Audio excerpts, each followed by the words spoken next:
오늘 우리에게 주시는 하나님의 말씀은 말라기서 전체를 요약하면서 하나님의 특별한 사랑이라는 제목으로 말씀을 나누어 보겠습니다. 저는 지금까지 말라기 강해 설교를 7회에 걸쳐서 진행했습니다. 오늘 마지막으로 말라기서 핵심 요절과 강해의 중요한 부분을 요약하면서 다시 한번 정리해보고자 합니다. 말라기서 전체를 압축한 핵심 요절은 말라기서 1장 5절입니다. PPT를 보시겠습니다. 첫 번째 설교는 하나님의 특별한 사랑이라는 제목이었습니다. 말라기서 1장 5절에 너희는 눈으로 보고 이르기를 여호와께서는 이스라엘 지역 밖에서도 크시다 하리라. 말라기서는 구약 성경의 마지막 책으로 이스라엘 백성이 포로 생활에서 돌아온 후 약 100년이 지난 시점에 기록되었습니다. 당시 이스라엘은 신앙적으로 침체되어 하나님을 멸시하고 있었습니다. 오늘 이 본문은 하나님께서 이스라엘 백성들에게 주신 말씀으로 하나님의 사랑과 백성들의 반응에 초점을 맞추고 있습니다.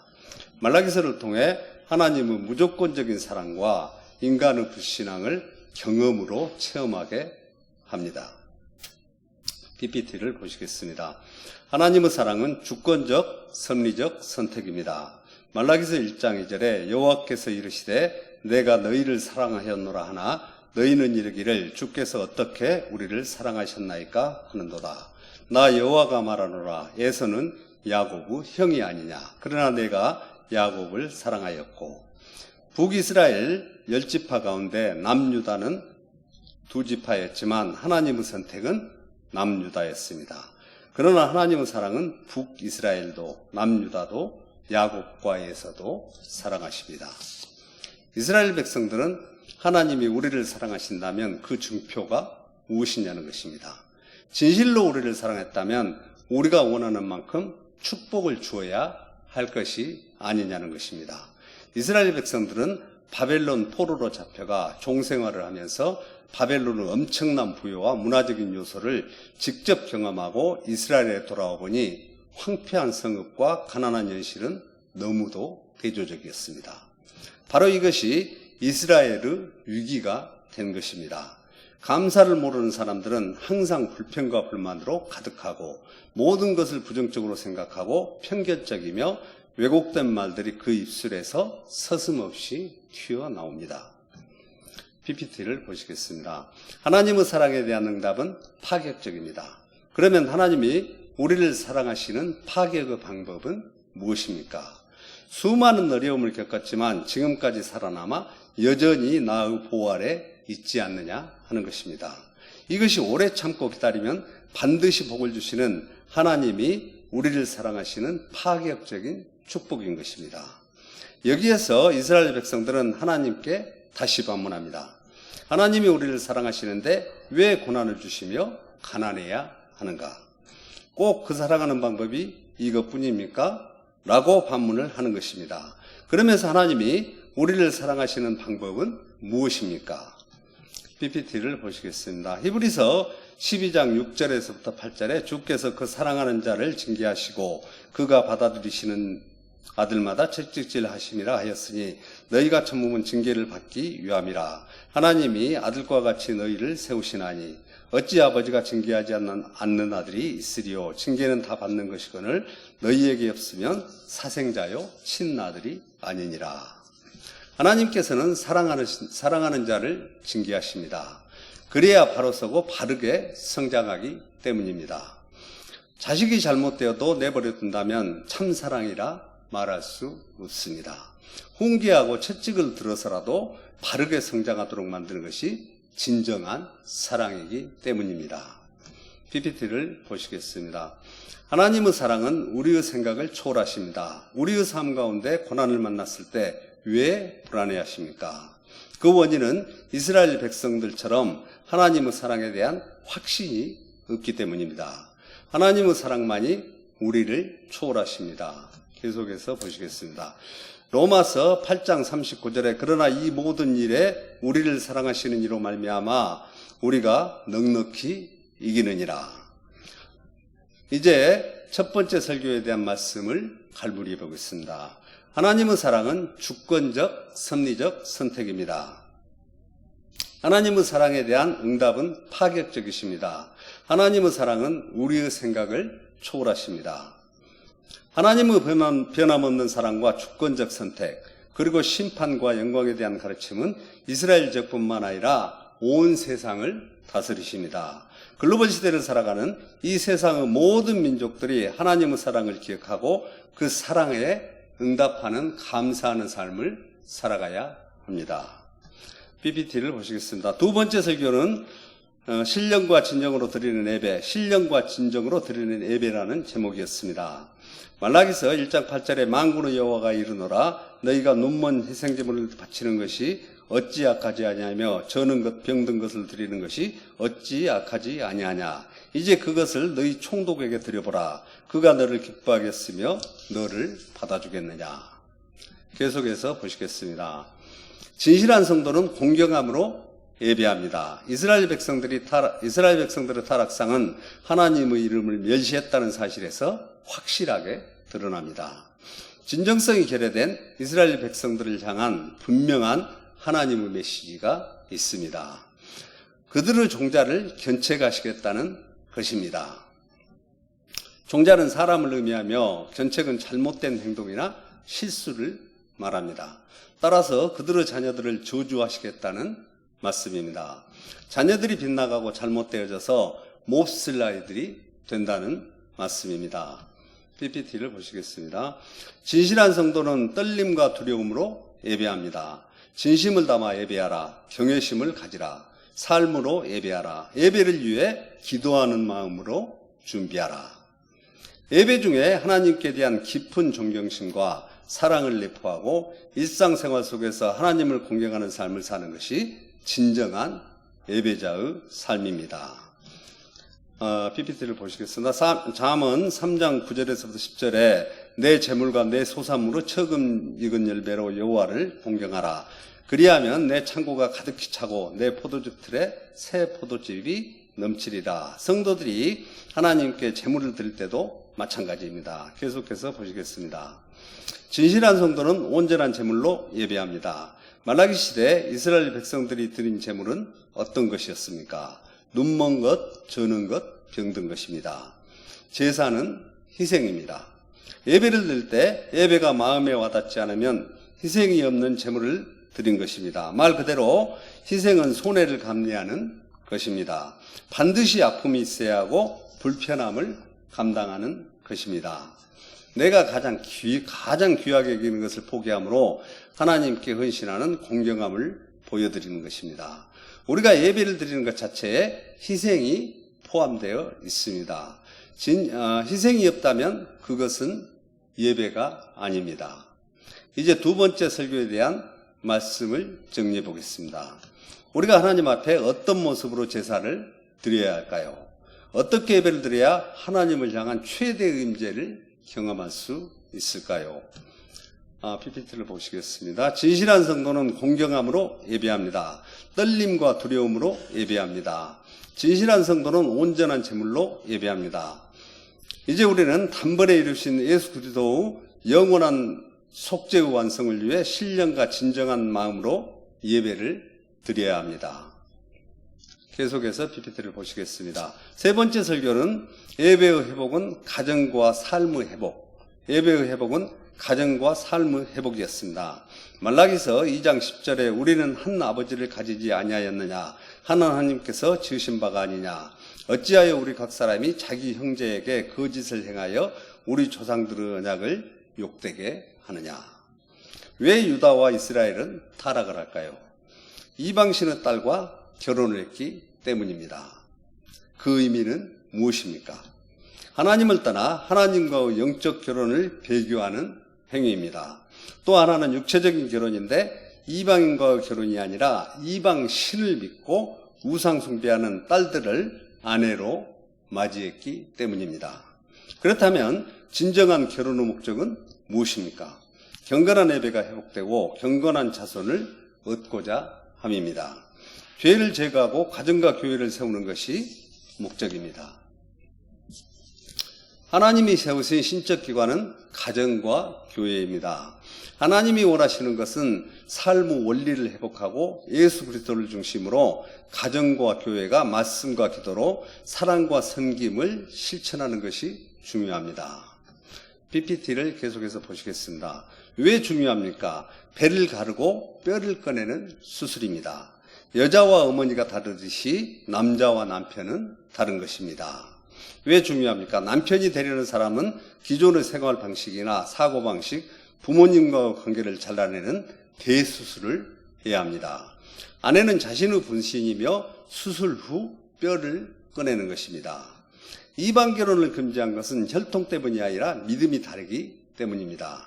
말라기서 2장 11절에 유다는 거짓을 행하였고 이스라엘과 예루살렘 중에서는 가중한 일을 행하였으며 유다는 여호와께서 사랑하시는 그 성결을 욕되게 하여 이방 신의 딸과 결혼하였으니, 여기에서 이방인이 아닌 이방 신의 딸임을 말하고 있는 것입니다. 즉 믿음이 다른 자임을 강조하고 있는 것입니다. 이방 신을 믿는 자와 결혼은 오늘날 믿지 않는 자와 결혼을 말하는 것입니다. 계속해서 PPT를 보시겠습니다. 하나님과 언약을 지키는 삶은 예배를 회복하는 것입니다. 고린도후서 6장 14절에 너희는 믿지 않는 자와 멍에를 같이 하지 말라. 의와 불법이 어찌 함께하며 빛과 어둠이 어찌 사귀며. 계속해서 보시겠습니다. 성실한 배우자를 만나기 위해서는 예배가 회복되어야 합니다. 말라기서 2장 14절에 너희는 이르기를 어찌 됨이니까 하는도다. 이는 너와 내가 어려서 맞이한 아내 사이에 여호와께서 증인이 되시기 때문이라. 그는 내 짝이요 너와 서약한 아내로되 내가 그에게 거짓을 행하였도다. 신앙인의 결혼 문제를 놓고 러시아의 속담에 이런 말이 있습니다. 바다에 가는 사람은 한 번 기도하고 전쟁에 가는 사람은 2번 기도하고 결혼하는 사람은 3번 기도하라. 결혼은 풍랑이는 바다 위를 항해하는 것보다 더 어렵고 결혼은 전쟁터에 나가서 싸우는 것보다 더 어려운 것이 결혼임을 의미합니다. 이 속담은 결혼의 중요성과 책임에 대한 신중함을 자각하고 영적 준비의 필요성을 강조하고 있습니다. 결혼을 제대로 하지 않으면 한 사람의 인생을 망칠 뿐만 아니라 그 가문을 망치는 것입니다. PPT를 보시겠습니다. 경건한 자손을 얻기 위해서는 예배가 회복되어야 합니다. 말라기서 2장 15절에 그에게는 영이 충만하였으나 오직 하나를 만들지 아니하셨느냐. 어찌하여 하나만 만드셨느냐. 이는 경건한 자손을 얻고자 하심이라. 그러므로 내 심령을 삼가지켜 어려서 맞이한 나에게 거짓을 행하지 말지니라. 하나님께서는 가정을 이루고 결혼을 통해서 이루고자 하시는 목적이 경건한 자손을 얻고자 하기 위함입니다. 믿음의 사람과 믿음의 사람이 만나서 한 가정을 이룰 때 비로소 경건한 자손을 얻게 됩니다. 이제 3번째 말씀을 갈무리 보겠습니다. 우리가 하나님 앞에 어떠한 가정을 이루고 예배를 회복해야 할까요? 하나님과 언약을 지키는 삶은 예배가 회복되어야 합니다. 하나님과 성실한 배우자를 만나기 위해서는 예배가 회복되어야 합니다. 경건한 자손을 얻기 위해서는 예배가 회복되어야 합니다.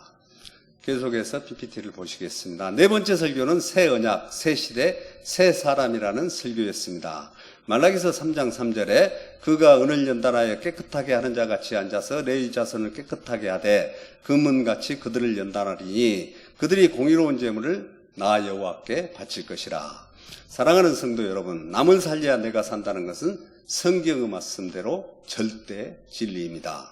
예수님께서는 죄인된 우리를 살리려고 이 땅에 오셔서 우리의 죄값을 치르시고 대속하기 위해서 십자가에서 죽으셨습니다. 주님께서는 거듭남의 영적 자녀로 다시 태어나 살아가게 만드셨습니다. 기독교에서 중생은 영적으로 다시 태어남을 의미합니다. 죄로 인해 타락한 인간이 하나님 은혜로 구원받고 영적인 삶을 사는 것입니다. 거듭남은 땅이 아닌 위로부터 태어나다. 요한복음 3장 3절입니다. 허물로 죽은 우리를 다시 살리시다. 에베소서 2장 1절에서부터 5절입니다. 사망에서 생명으로 옮기시다. 요한복음 5장 24절과 요한일서 3장 1절에서부터 4절입니다. 중생의 씻음과 성령으로 새롭게 되다. 디도서 3장 5절과 로마서 12장 2절의 귀중한 말씀입니다. PPT를 보시겠습니다. 죄를 깨닫게 하는 나의 사자를 보내시는 하나님이십니다. 하나님께서 먼저 보내심을 받은 나의 사자는 그 의미가 내가 참으로 아끼고 사랑하는 사람을 사자로 보낸다는 뜻입니다. 이사야도 하나님이 보내십니다. 세례 요한도 하나님이 보내셨습니다. 사도 바울도 하나님이 보내십니다. 계속해서 PPT를 보시겠습니다. 죄를 용서하고 치유와 회복을 주시는 언약의 사자를 보내시는 하나님이십니다. 말라기 3장 1절에 만군의 여호와가 이르노라 보라 내가 내 사자를 보내리니 그가 내 앞에서 길을 준비할 것이요 또 너희가 구하는 바 주가 갑자기 그 성전에 임하시리니 곧 너희가 사모하는 바 언약의 사자가 임하실 것이라. 하나님께서 보내시는 사자는 누구이며 어떤 일을 하실까요? 예수 그리스도는 내 사자라고 성경은 기록합니다. 너희에게 길을 준비하시는 사자라고 말씀하십니다. 예수 그리스도는 너희가 구하고 원하는 사자라고 말씀하십니다. 너희가 사모하는 언약의 사자라고 말씀하십니다. 이스라엘 자손들이 지금까지 고통 가운데 기도하고 부르짖으며 간절히 기도하던 모든 것이 이 사자 속에 다 들어있다는 뜻입니다. 그 사자는 예수 그리스도를 말씀합니다. 예수 그리스도는 모든 고통과 모든 문제의 해답이 되시며 모든 기도의 응답을 주시는 언약의 사자입니다. PPT를 보시겠습니까? 신해산 언약, 즉 옛 언약의 관계는 무엇입니까? 왜 새 언약이 필요할까요? 옛 언약의 관계는 죄가 무엇인지 알게 합니다. 죄인을 정죄하는데 밝은 눈을 가지고 있습니다. 언약에 대한 한계는 죄에 대한 두려움과 말씀대로 못 사는데 불안합니다. 율법을 가르치며 전하는 것만 잘합니다. 옛 언약의 한계는 유선적인 삶을 살아가게 합니다. 시내산 언약에서 맺은 언약에는 놀라운 위엄과 권세가 있었습니다. 또한 하나님의 무서운 심판을 축복으로 바꾸는 힘이 있었습니다. 그러나 시내산 언약의 약점은 부패하고 타락한 마음을 고치지 못했습니다. 계속해서 모세를 원망하고 하찮은 일에도 불평과 불만을 쏟아놓고 금송아지를 만들어 우상을 숭배합니다. 그러나 새 언약은 예수 그리스도의 십자가 언약을 통해서 우리의 죄를 단번에 대속하시고 은혜로 우리를 인도해 주십니다.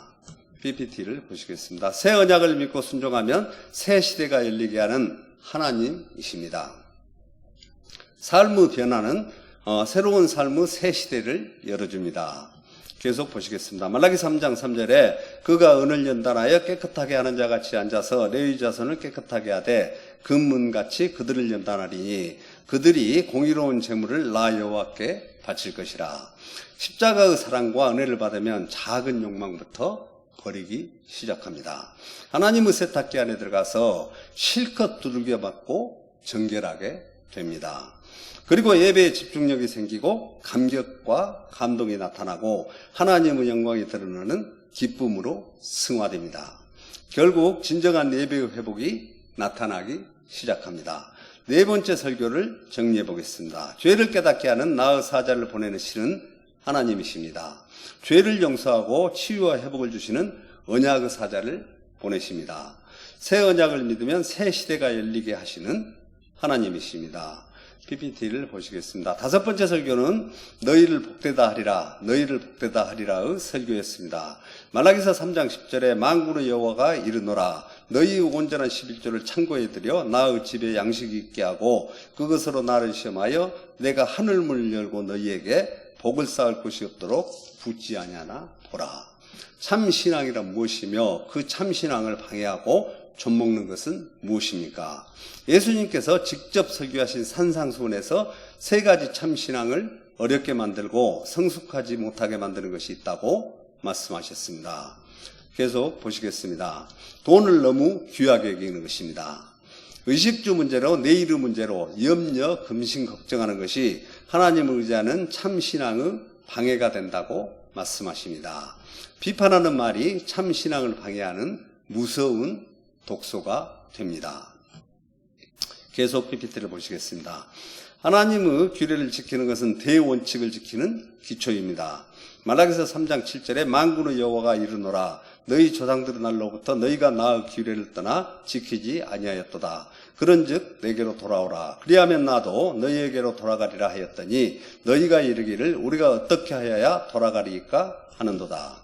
하나님의 규례를 떠난 유다 백성들이 소멸되지 않고 남아있다는 것은 기적 중의 기적입니다. 당시 상황을 보면 나라가 망했는데 민족이 결속되는 경우는 거의 없었습니다. PPT를 보시겠습니다.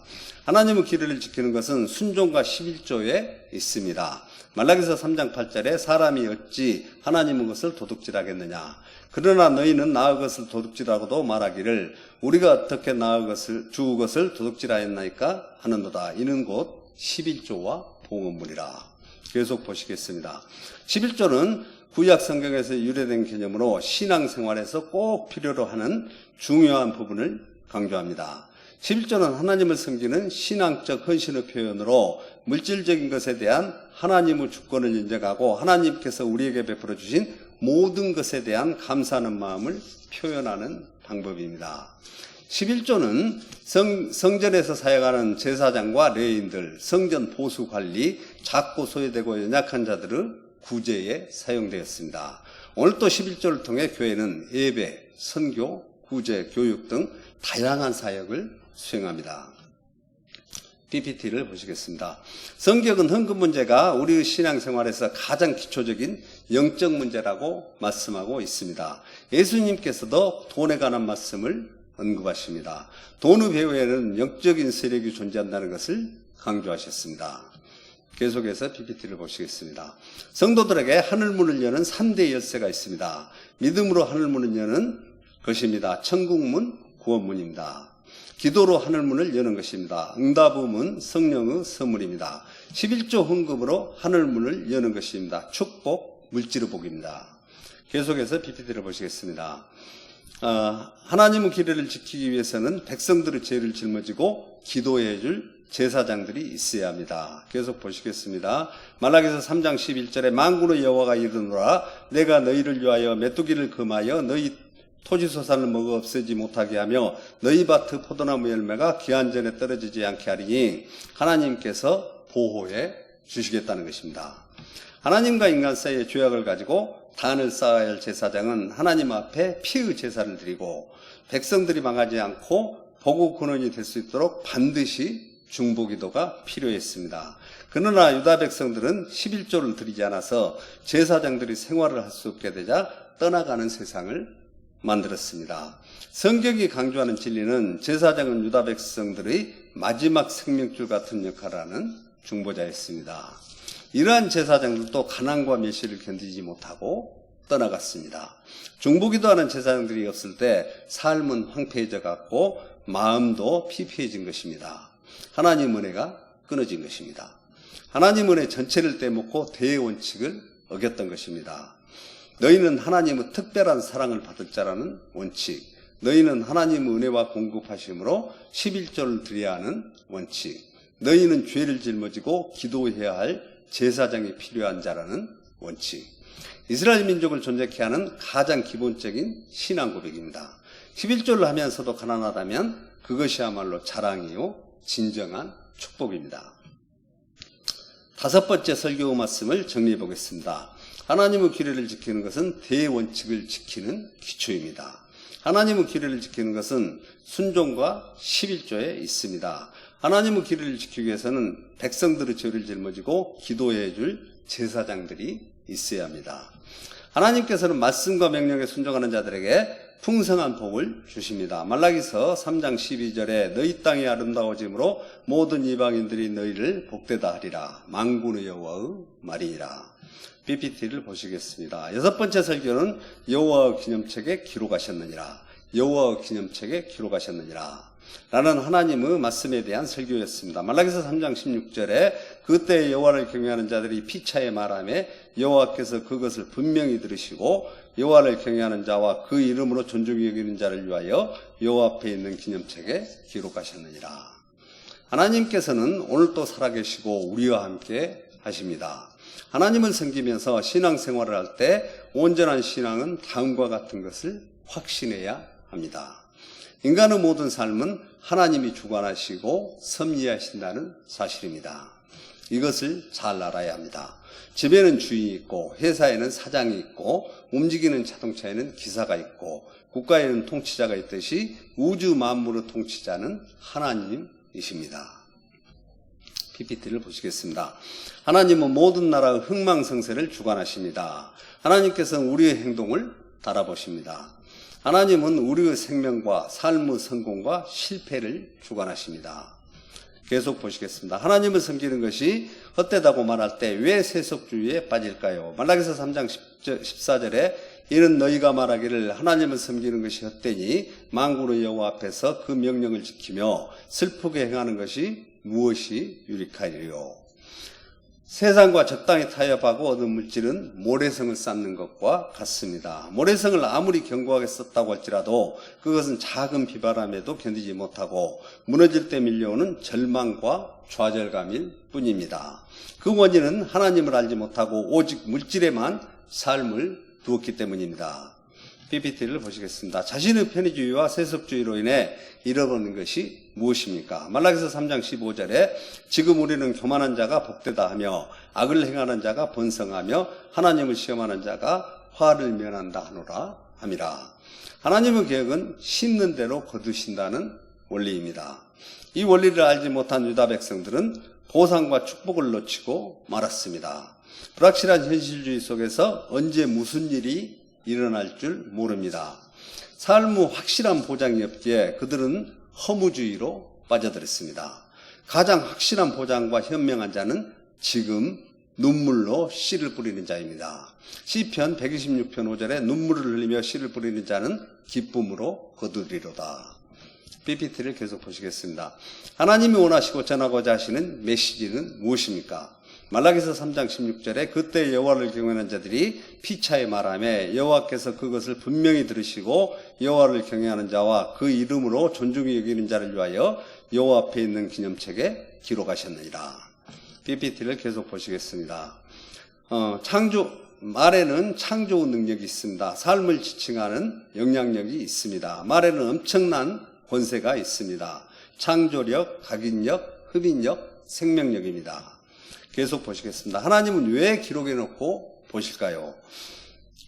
하나님 앞에서 최고로 소중한 믿음의 사람들이기 때문입니다. 하나님의 친구요, 특별한 동역자들이기 때문입니다.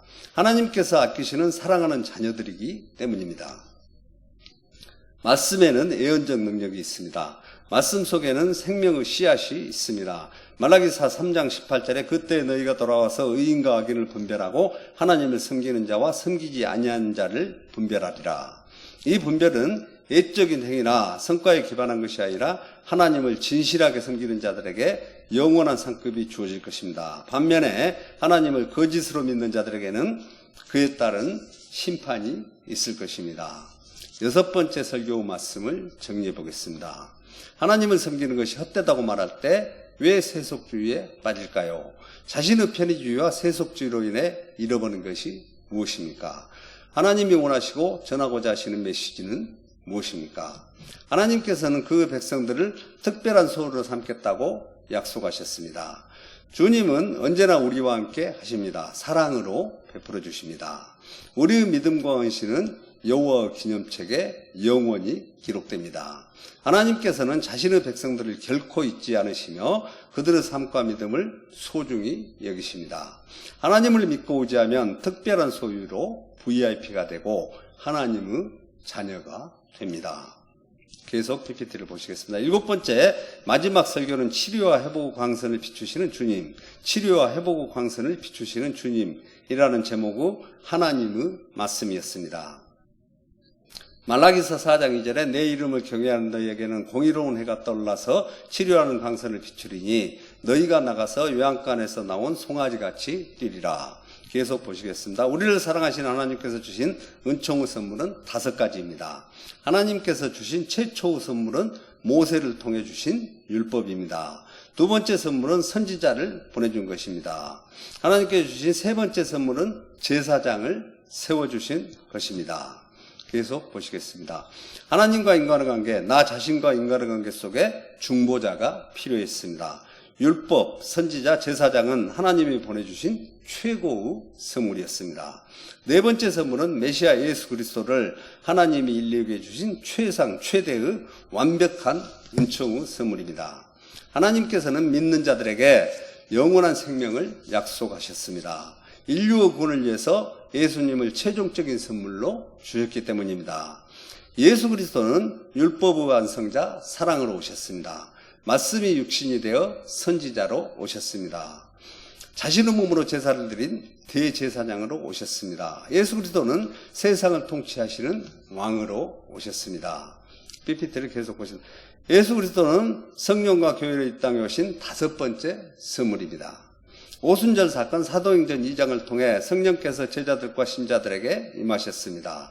우리는 성령의 능력으로 주님을 따르며 복음을 전합니다. 계속 보시겠습니다. 하나님의 심판의 날과 구원의 약속을 믿어야 합니다. 말라기서 4장 4절에 너희는 내가 호렙에서 온 이스라엘을 위하여 내 종 모세에게 명령한 법, 곧 율례와 법도를 기억하라고 말씀하셨습니다. 그 율법은 이스라엘 백성들의 삶에서 중요한 기준이 되어야 한다고 말씀하십니다. 그러나 유다 백성들은 율례와 법도를 무시하고 하나님의 말씀을 어기고 이방 여인들과 결혼을 했습니다. 뿐만 아니라 제사장들을 멸시하고 그 필요성을 망각한 채 하나님을 떠나 11조를 드리지 않았습니다. 이 같은 상황을 지적해 주신 하나님께서는 치유와 회복을 위한 방법을 주셨습니다. 그때 언약의 사자가 와서 성전을 깨끗하게 하고 의의 제사를 드린 후에 치료 광선으로 비춰주신다고 말씀하십니다. PPT를 보시겠습니다. 하나님께서 주신 은총이 치유 광선으로 나타납니다. 말라기서 4장 2절에 내 이름을 경외하는 너희에게는 공의로운 해가 떠올라서 치료하는 광선을 비추리니 너희가 나가서 외양간에서 나온 송아지같이 뛰리라. 2절 후반부에 공의로운 해가 떠올라서 치료하는 광선을 비추리니 예수 그리스도는 공의로운 해로 우리의 죄와 어둠을 몰아내시는 빛으로 오셨습니다. 의로운 선, 치료하는 태양이십니다. 이 세상이 무질서하고 죄에 사로잡혀 어둠에 물들어가는 안타까운 현실은 무엇 때문입니까? 그것은 가난도 아니고 질병도 아닙니다. 힘이 없어서도 아니고 하나님을 믿지 않는 인간의 교만과 죄 때문입니다. PPT를 보시겠습니다.